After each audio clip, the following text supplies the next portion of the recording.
Hello YouTube, this is Morgan Airspeed Prime here with my next Avatar comic review. This review is going to be for the Free Comic Book Day 2021 Avatar and Korra Free Comic Book Day book. So we get two Avatar stories in one here. We get a Legend of Korra story and an Avatar story. So that's the first time that that's happened, that one, the Dark Horse Free Comic has been two Avatar books. But also the first time that we've seen an Avatar story and a Korra story within the same book, basically, item. So that's kind of interesting that they can do that. They're allowed to do that. But it's definitely cool that you get the variety in this. We've been sort of wanting this for a while now, and it's just cool to get it here. Of like, you know, there is a little bit of a difference in the fan base for each of these kind of shows. So everyone gets something here. So the Legend of Korra story is called Clearing the Air. That one is written by Kiku Hughes. The art is by Sam Beck. The colors are by Killian Ng. The lettering is by Richard Starkings and Comic Craft's Jimmy Betancourt. And then also the cover art is also by Sam Beck and Killian Ng. The Avatar comic Matcha Makers is a story by Nadia Shamas and Sarah Alphageh. Script by Nadia Shamas, art by Sarah Alphageh, colors by Savannah Ganucho, lettering by the same team that did the Korra book as well. And then this is a Free Comic Book Day book, so how do you go about actually getting this? Well, when I'm uploading this video, it's, I guess, really early on the 14th of August, which is Free Comic Book Day. Saturday the 14th of August is Free Comic Book Day. So if you have a local comic book store nearby that is participating in this event, you can go in there and pick up a free copy of this comic, assuming they actually have it, and so on. Dark Horse have also said they are going to be putting this book up officially for free digitally. So if you check Dark Horse Digital over the coming days, that should be available there as well. So there are the details on that.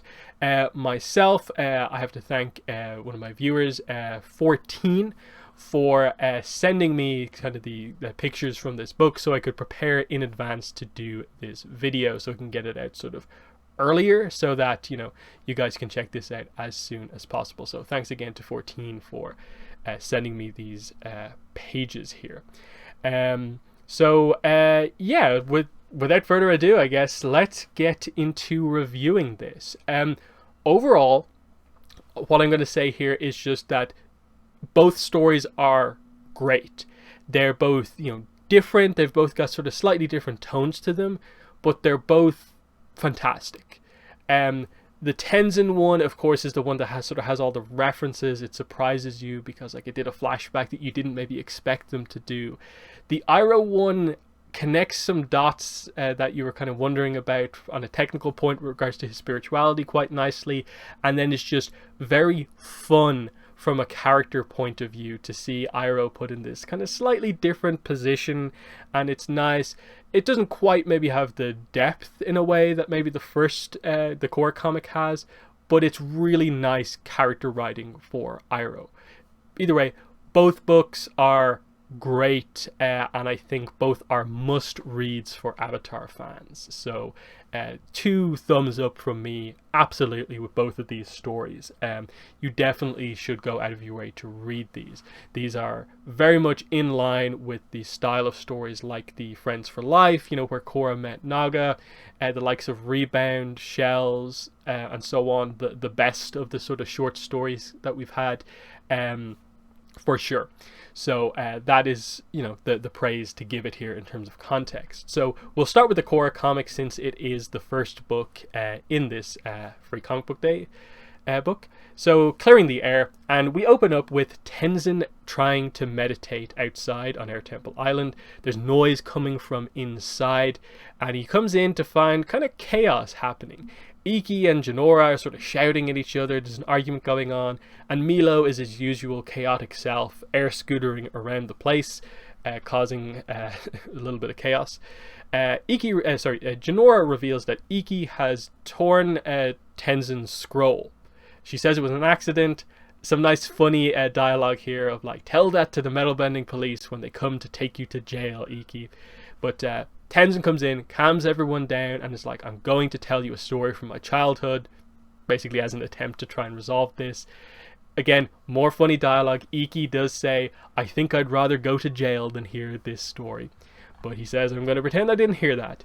This happened when I was just a few years older than you, Jinora. Now, if I remember correctly, Jinora is 14 at the end of Korra Book 4. So a few years older, I guess that means at least 2 or 3. That puts the Tenzin that we're about to see in this flashback at about 16 or 17. Which I think makes sense, because I think an aspect of this story is that it sort of references Korra's experience with the police on her first day in Republic City. So I think they're going for a similar sort of age type situation there. There's a few scenes that I think completely mirror K101, so I think they're going for a similar age thing there. But either way, we get to see a younger Tenzin here. We see he has the shaved head. He has no tattoos at this point, but it's sort of you could tell the hair is still on the verge of sort of growing in, so they kind of visually show him a little bit different than he is as we usually see him. So he's walking around Air Temple Island when he notices some smoke coming from the area next to the gates, of course, the Be the Leaf gates that, of course, Korra did some training in. And we see that there is a teenage firebender boy and a teenage waterbender boy, and they're both vandalizing the gates. What they're doing is that the firebender guy is basically burning a drawing basically into the gates of like Aang looking weird. One of them says, give this one a mustache. Now, what's preventing these things from going up in flames, given that he's burning them to do a drawing, is this kind of cool double application of bending that I guess comes into play a little bit later on in a slightly different way. But the waterbender is using his water bending basically on the surface where the firebender is burning, so that it just causes the burn mark to act as the sort of drawing lines, but doesn't completely set the thing on fire. So kind of actually clever bending. It also helps to get across the sort of control that the two have over their own bending. So that's kind of cool. Tenzin runs over and is like, stop, what are you doing? They run off laughing. I like the vandals that they are. Tenzin's very annoyed at this and chases them down the docks of Air Temple Island. They escape with the waterbender on a bit of a raft type thing. Tenzin grabs his glider and chases after them. They go all the way across to basically Republic City dock. Tenzin shows his bending prowess here. We get the idea that I suppose he considers himself close to mastery, that he should be potentially getting his arrow tattoo soon. He makes a comment about that later. And he really shows how much more skilled he is compared to these two. Airbending kick takes both of them to the ground. He defends effortlessly against a fire blast with some airbending, and again blast that guy into the ground. And before he can take out the other one again, metal wires wrap around all 3 boys, and they have been arrested by the metalbender police officers. Again, this is where you're getting the first sense of oh, Tenzin or Korra, trying to fight someone who has committed a crime, is arrested as well.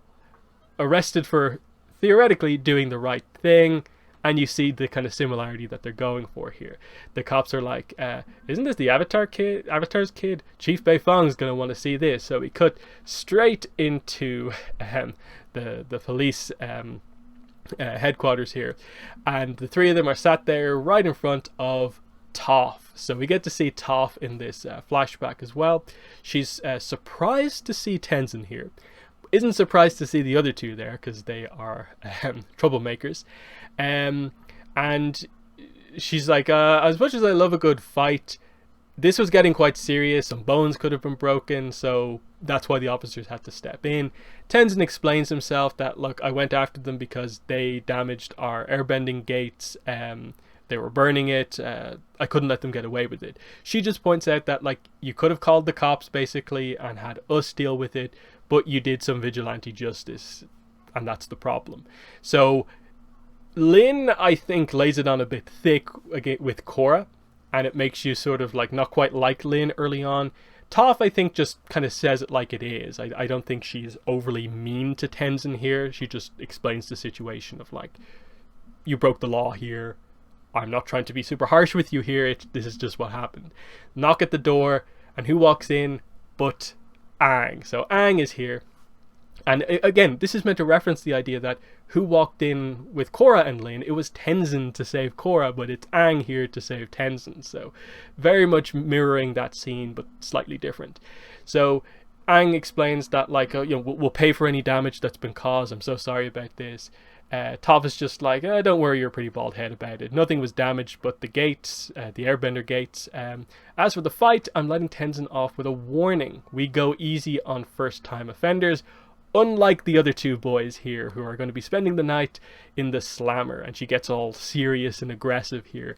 I guess she wants to kind of do some tough love here to kind of scare them straight here, to get them back on the right track. But Aang is kind of like, hold on. If the only real damage here is our airbending gates, can I deal with these two? I'm going to take them back to the air temple to sort of teach them something. So Toph agrees to this, and we get the idea of like, why do you delight in undermining my authority, Twinkle Toes? It's just my favorite part of our complicated friendship. And they walk out of the Metalbender headquarters here, and Aang walks up to his transport here, parked next to all the other transports, and it's Appa parked next to all the other kind of cars, Sadomobiles out here, and he's like, all aboard. So we get to see an older Appa here, and that's kind of cool. All these just fun little references of like, sure, we saw Aang at roughly this general age in flashbacks in Korra, but there's something about this that because it's not the most plot-heavy event ever, that you get more of their characters as adults here a little bit, and it just makes it stand out all the more and make me be like, oh, I want more of this, so much more of this. This is fantastic. Show us more of the characters, like show us the scene with older Sokka coming in, more of older Katara, but they're telling this story here, but they're still, it's so cool to see all of this stuff. It just really highlights that we're going into Avatar Studios. There's a huge demand for Avatar. They'd be silly not to do more ATLA content, especially with the characters being older. Maybe not quite this old, but again, the demand is there for like, show us them in their 20s and stuff like that. That's what we really want to see. But this is still fantastic. Next page is really cool. They begin to apologize to Aang. They're like, we're really sorry, Mr. Avatar. Please don't take away our bending. And Aang is like, I'd never do that to children over some graffiti. I promise you're not in that much trouble. There's an air nomad tradition I'd like to share with you, that's all. You'll be home by dinner. And this is cool because they obviously know about the sort of the Avatar, and that they know the stories that I guess Aang took away the Fire Lord's bending to end the war. And also, I guess more recently, they probably would know the stories that have probably been going around in the city of the big crime lord Yukon was taken down by the Avatar, and again the Avatar took his bending away. Tarlok in Korra states that event happened 42 years ago. Tenzin in that scene is 50 years old, so Tenzin was 8 when that event happened. He's obviously like 16 or 17 here, so that means that event happened like 8 years ago. So that would be like, something that I guess these kids in around 8, 9, 10 would have heard about. And that's why they're sort of afraid a little bit that they've done something that has maybe angered the Avatar. They don't want to get their bending taken away. But Aang explains that, no, you're not in trouble at all. This is going to be actually kind of fun for you guys. But here's where the tone changes a little bit. How's Tenzin going to handle sort of light treatment for the people he chased after and was angry at? What if they mess up the saddle? What if they hurt Appa? Aang makes the argument that there's a difference between vandalizing some property and hurting a living being.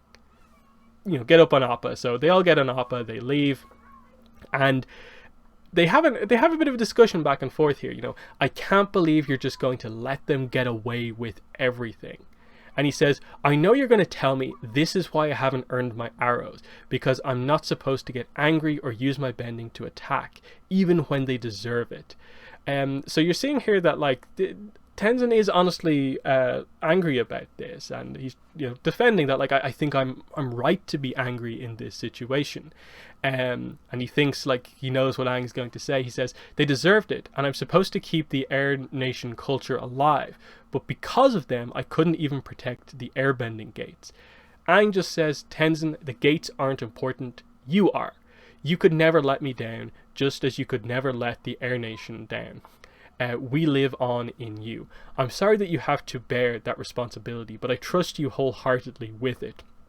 And so, if you're up for it, I'd like you to lead us in resolving this conflict traditionally. The head monk, in resolving this conflict, traditionally, the head monk would oversee all disputes and help both the offender and the victim come to a fair resolution. And Tenzin says, I don't know what to do.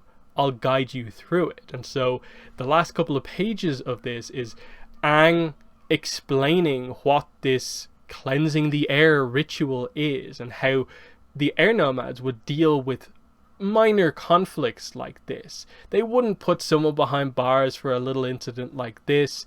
They'd resolve it in a much different way. And so he proposes Tenzin does the same thing with these two boys. So he says, in the Air Nation, when someone wronged another person, the guilty person wasn't put behind bars. Instead, an elder monk would call the victim and the offender to meet. The victim began by expressing how they were harmed and what they needed in order to heal. Then the offender would have a chance to apologize and suggest ways to make amends. Once everyone felt heard and respected, the monk would lead the group through a recirculation ritual. Everyone took part in cleansing the air. It was an act of purification, a way to restore balance to one's spirit and to the community. And as he's explaining this to them, we see visually how it actually happens. So Tenzin does the ritual. He creates a spiral of air in the middle of all of them. The waterbender boy then makes a spiral of water and combines with that. Then the firebender adds his own sort of like spiral of fire to that. And what we get is the sort of dispersing smoke that we sort of saw a little bit at the start, of course. The combination of these elements coming together. And they do this air nomad ritual together, cross nations here. And so they come out of it better. We see they have to sort of clear up the air nomad gates, and they're friends now. They're on friendlier terms here. Tenzin's going to help them do it. So they get the mops out to try and clean off the kind of burn marks and stuff like that, repair the gates. And we just end the final page here. Katara joins Aang with watching the boys on. He says, I wish it was so easy to keep the peace. It was always this easy to keep the peace. And Katara says, yes, but he's young. Let him have the easy ones for now. And look, he made friends. As it seems like, yeah, they do get on pretty well now. Unfortunately, they don't give names to them, but it's just meant to be a fun little moment to give you an insight into Tenzin. Then for the last couple of panels, we cut back to the present day, and yeah, the air kids are still arguing. They're like, I'm cleansing the air, as Milo fires air all over the place. Stop it. It's not your turn. I'm the leader, is what Jinora says. So it's not really working, as Korra and Asami walk into the room, and they're like, what just happened here? Why is everything kicking off like this? And he just says, the peaceful resolution of a conflict. Obviously getting across at the end here.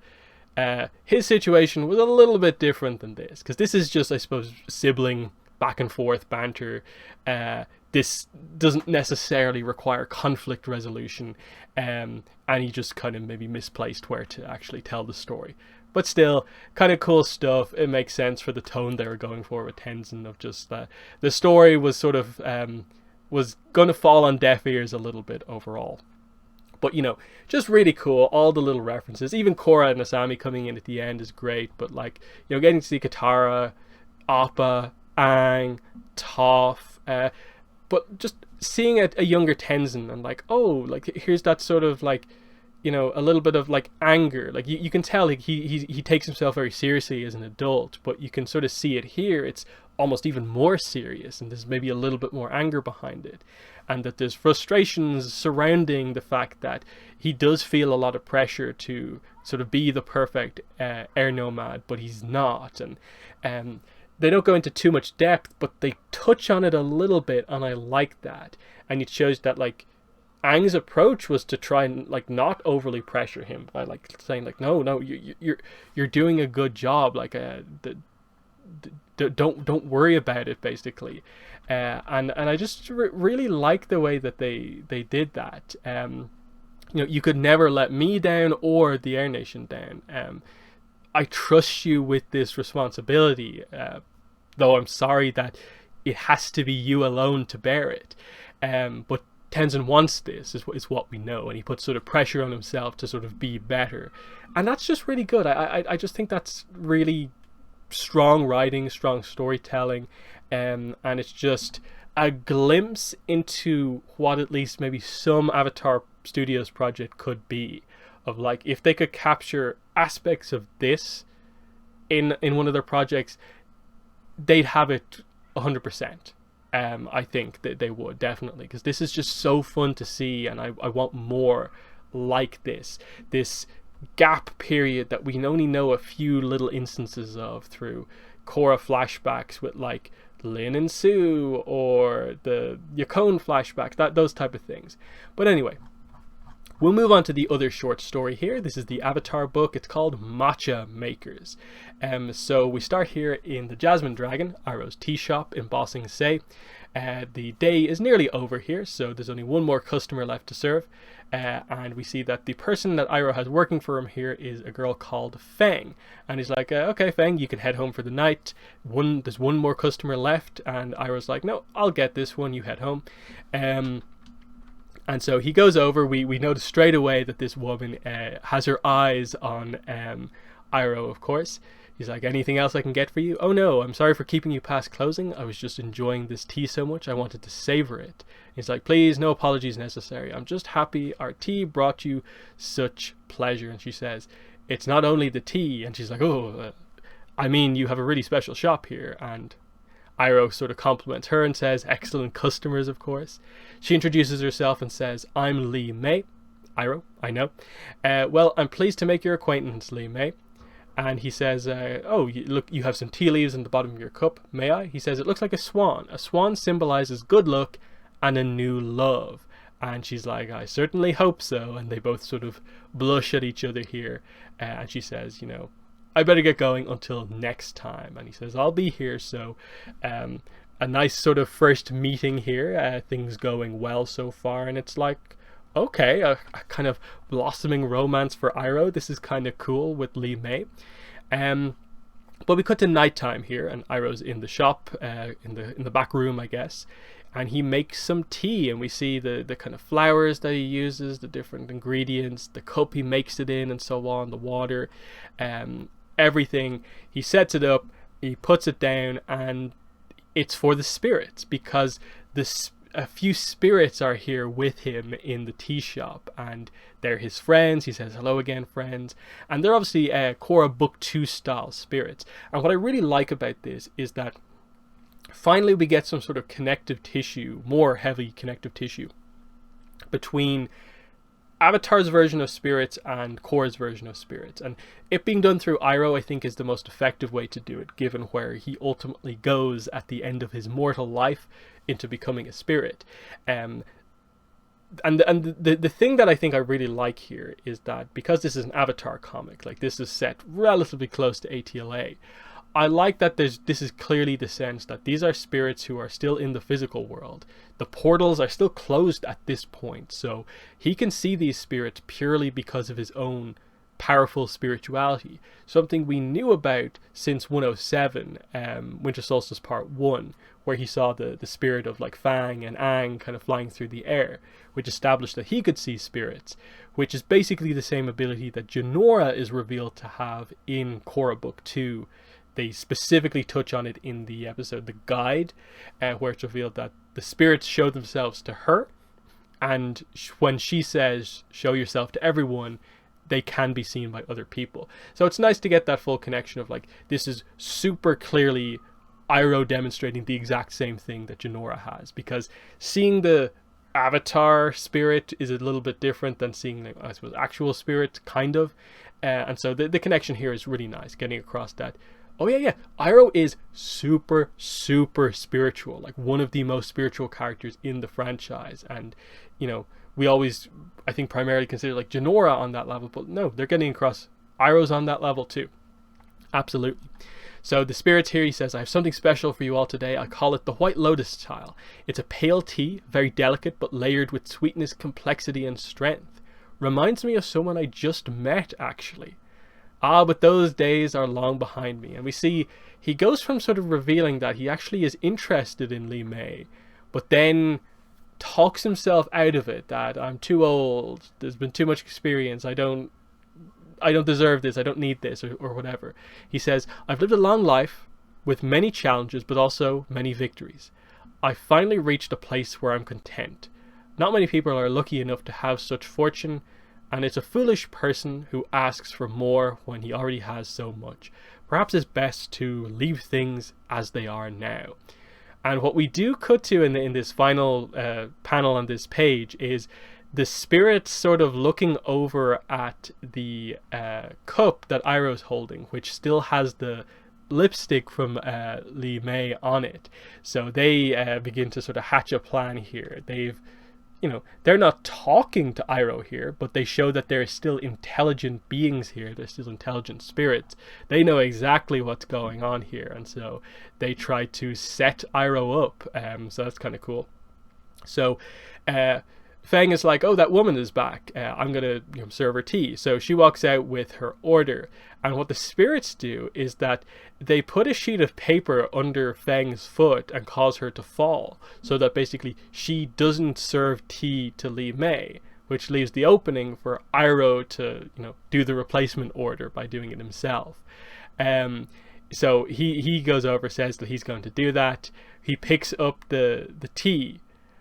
And right before he does so, a little spirit pops their head out of the pot and does some tea art, but we don't get to see just yet what exactly the tea art that the spirit has done. They watch from the pots as he brings the tea over, and as we look down, the tea has heart shapes in it, kind of love hearts in it. And as Iroh notices this, there is a fantastic expression on his face as he's just sweating. He had no idea that the spirits were going to do this, because I guess it's perhaps a little full on in his mind, even though it's going well with her. So really great. I hope that image becomes a meme, because it's an absolutely fantastic image. So he's like, he tries to explain it away, be like, Feng must have been practicing her skills. Yes, please enjoy. As he sees the spirits kind of run off. So he's now really clear that, okay, that the spirits are the ones doing this. And they're like, what are you doing? One of the spirits lifts up a flyer, and it says, the most romantic dinner in Ba Sing Se. And it's an advertisement for a specific restaurant. And he says, oh, no, listen, friends, I know you think you're trying to help, but I really am content alone. But they're like, no, love must prevail. And they're trying to convince him to change his mind, go ahead, ask her out, basically. And he's still trying to deal with the spirits, while keeping them under wraps, not making it clear that, hey, I'm talking to spirits back here. And he's like, okay, Feng, can you check on the tea leaves downstairs? And I'll talk to Li Mei. So he says, please, no misbehavior in front of her. So he brings out the tea, and the spirits are there. And what happens here is absolutely fantastic. So behind Li Mei is a pot, basically. It's clearly like breakable. So the spirits begin to lift this up. They're about to tip it over, and it's basically, we get this really interesting kind of match here between this little green spirit and Iroh of like, ask her out or I'll break this vase. Do it. And so this little spirit sort of forces Iroh's hand, and he's like, would you like to accompany me to a late dinner? And she's like, I thought you'd never ask. So he gets the date. They're going to go on a date. And it is revealed that, oh, Feng also wanted this to happen as well. She's overheard this and is just like, don't worry, I'll close up. You have somewhere to be. So they go out on their date, and we just get a few little panels here at the end. And he's like thinking to himself, to my little friends, thank you for pushing a stubborn old man outside his comfort zone. Just don't threaten my shop next time. And she says, I've never been to this restaurant, have you? No. But they do say variety is the spice of life, and sometimes we need new experiences to remind ourselves how magical the world really is. As we see the spirits also in or around the, I suppose, the food in this restaurant as well. Just really fun little story there, really playing on the idea of Iroh's spiritual, so spirits can be around him, even though we don't usually associate lots of little spirits in this era necessarily, but it's completely fitting for someone like Iroh. And then, you know, just the small kind of romance story. I suppose this is like almost like the reverse of the whole Zuko Tales of Ba Sing Se kind of little romance story here. Here's Iroh having to have an awkward kind of date type situation, which is kind of fun, and it's also in Ba Sing Se. You know, it's one of those ones where, like, could they have maybe gone into a little bit more depth? Perhaps, if you wanted to really hit this, like, if you had more page count and were making this a much more serious story, maybe explain why he maybe isn't interested in another relationship, you know, finally maybe talk about who Lu Ten's mother was, and, you know, explain Iroh's previous kind of love life type situation, that maybe there's still regrets about what happened there or something like that, and play into that. There wasn't enough time to fully do that. Instead, it's more of just a reflection of, like, you know, he's sort of a little bit set in his ways that, like, no, like, I'm too old for a relationship or anything like that. But the spirits sort of, they know him, they push him into this, and it actually works out well, because you could see he liked her, she liked him, why not, that sort of thing. So just very fun, and some of the art here I thought was absolutely fantastic. The art in both books was brilliant, but some of the expression stuff in the second book especially was really, really good. Some of Iroh's faces, and even the little green spirit giving Iroh those eyes of, like, I'm gonna break this, was absolutely fantastic. So yeah, highly recommended that you guys check this out. In the comments, definitely let me know what your thoughts are about the Korra book and this one. What were your favorite parts of the Tenzin flashback, getting to see all that stuff again? How did you like getting to see spirits in the Iroh story?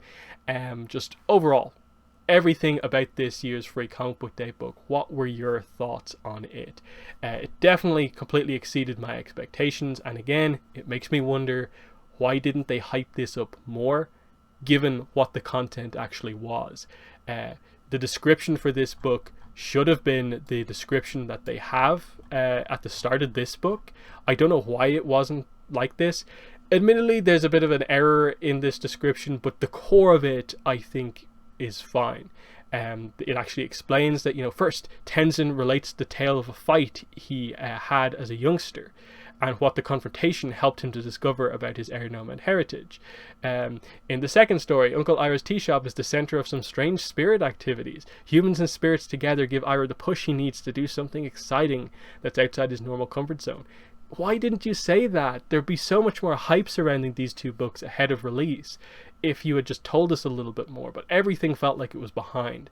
Cover revealed late, no description, and just, you know, just slow with a lot of the stuff, not revealing some of these details. Like, if you had just said Tenzin flashback, people will be all over this. As it is, I think very few people are talking about this, but hopefully I hope to see a lot of hype as people read the book, like tomorrow and so on. The error just in the description here is just that they do spell Milo's name M-I-L-O when it's M-E-E-L-O. So, you know, it is what it is. But yeah, that has been the video. Like I said in the comments, give me your thoughts on this book below. But that's been it. Thanks for watching, and bye.